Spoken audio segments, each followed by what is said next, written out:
What's going on, everybody? Welcome back to a brand new video. So after seeing how well the first video did of just showing you guys how to get quicker on sim racing, well, I gotta pay some bills, so I decided to make a second one. Of course, yeah, I'm cheaping out. You guys, I can hear the booze already anyways. But yeah, this is a tip that basically every sim racer, even real race car drivers, need to know in order to be able to maximize their time on the track and just be quick during the races, during qualifying, and even during practice. The tip that I'm actually going to tell you guys is just learning the racing line. I know it's something super simple, but something that's overseen many of times, and something that could be literally the difference between you getting the pole or you starting off in P15. For me, anytime I go to a brand new track, the very first thing that I always want to learn is the racing line, because the racing line can literally make or break how fast you can go into the corners and how late or early you can actually break into some of these corners. That's why it's just so important to make sure that you understand what the racing line is for every single track that you go to, whether it's in karting,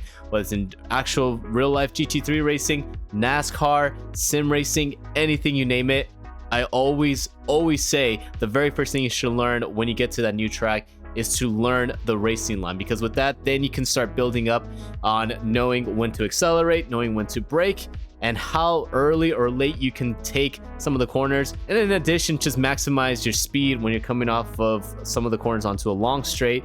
That can be the difference between you being able to defend or getting overtake, or even try to overtake the car ahead of you. So when going to the racing line, it's always great to go to a ghost, or just even looking up someone on YouTube that has a faster lap time than you, and just kind of studying where they are taking their car around the track. Because sometimes it could be as easy as, just taking a wide entrance, hitting a late apex, and then getting a wide exit. But sometimes, especially on the track that I'm going to show you guys today, you actually need to take a certain racing line that's not orthodox to majority of the other racing lines, where you actually want to take a wide entrance, hit your apex, and then take a narrow exit in order to shape yourself up for the next corner. So I'm actually going to show you guys that a little bit later, and how much of a difference it actually makes knowing the correct racing line compared to knowing the incorrect racing line. But yeah, if you're just starting off on sim racing, this is my number one tip that I always recommend whenever you guys are just starting off,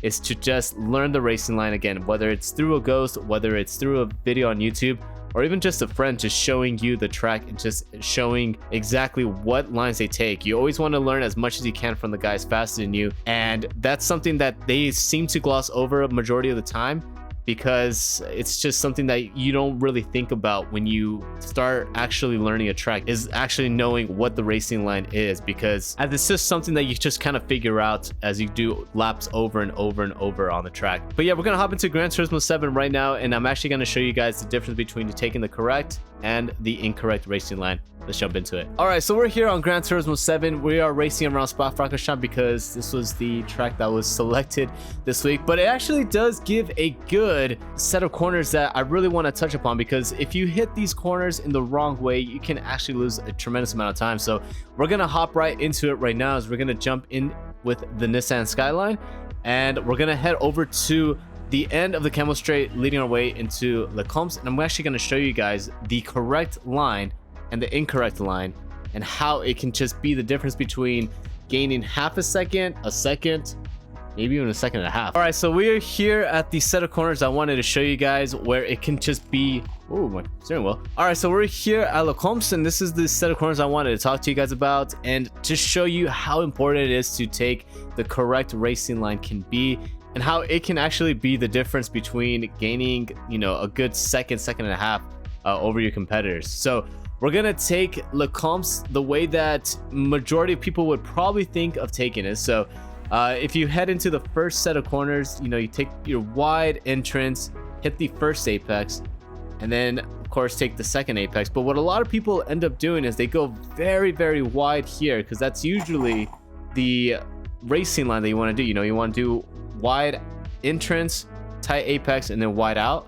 But when doing this set of corners here at Le Comps, it's a little bit different, because once you do that, you see, you have to go from the right all the way to the left, and you get a very bad exit coming out of the last part of the corner. So we're gonna go back to the beginning, and I'm actually gonna show you the correct line that you want to be running. All right, so we're here back again at the beginning of the comps, and all right, so we're here at the beginning of the comps to show you guys the actual line that you want to be taking when you go through this set of corners, and to show you guys how important it is to take the correct line, as somehow we've also managed to gain a 3-second penalty on our way here. But so yeah, I'm going to show you the demonstration right here of what line you actually want to be running when you go through this corner, and just show you the difference it makes by taking the correct racing line and taking the incorrect racing line. So of course we're going to take a wide entrance, hit the first apex, and you're going to take the second apex basically the same as the first example. But when you come off of the second apex, you actually want to stay as far to the left as you can,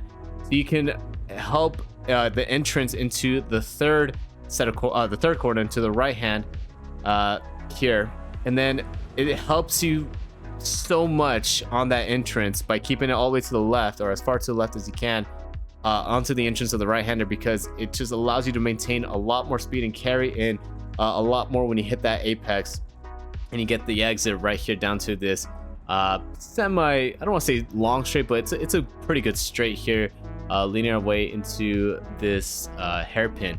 So that's basically the gist of it. So if you guys are doing racing, especially around here around Spa or any other racetrack, you always want to make sure that you know the correct racing line, because it can be the difference between winning and losing. And I'm actually going to show you guys an example of how it is side by side when you run the comps correctly and when you run it incorrectly. So let's get into it.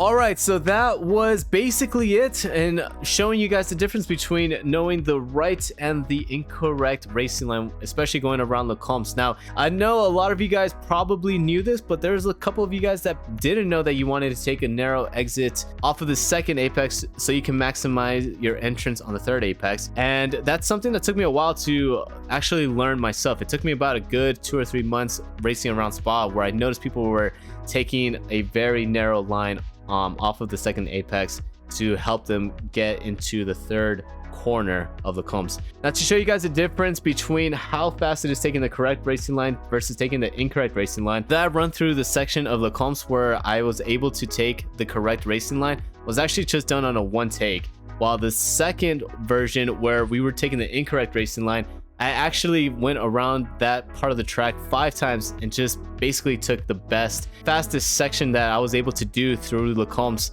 So it just kind of gives you a picture of how much of a difference it is to take the correct versus the incorrect racing line. Now, I hope this video really helped you guys out, because again, it's something that a lot of people really don't take the time to look into. They want to, you know, of course, learn the braking points, the acceleration points, how fast they can go down the straights, and where the overtaking spots are. But a lot of people really don't focus on the racing line and maximizing the potential to help themselves through other corners, especially when there's corners that are grouped up together and you got to take an unorthodox racing line to get around that sector. Well, yeah, again, hopefully this video really helped you guys out. If it did, leave it in the comments down below, as I love reading the comments and love reading you guys' feedback on these videos. But yeah, again, thank you so much for watching the video. Hope you guys have a great rest of your day, and hope you guys enjoy your racing. Hopefully this tip really helped you guys out. But anyways, my name is Andrew. Hope you guys enjoyed it. Until next time, peace.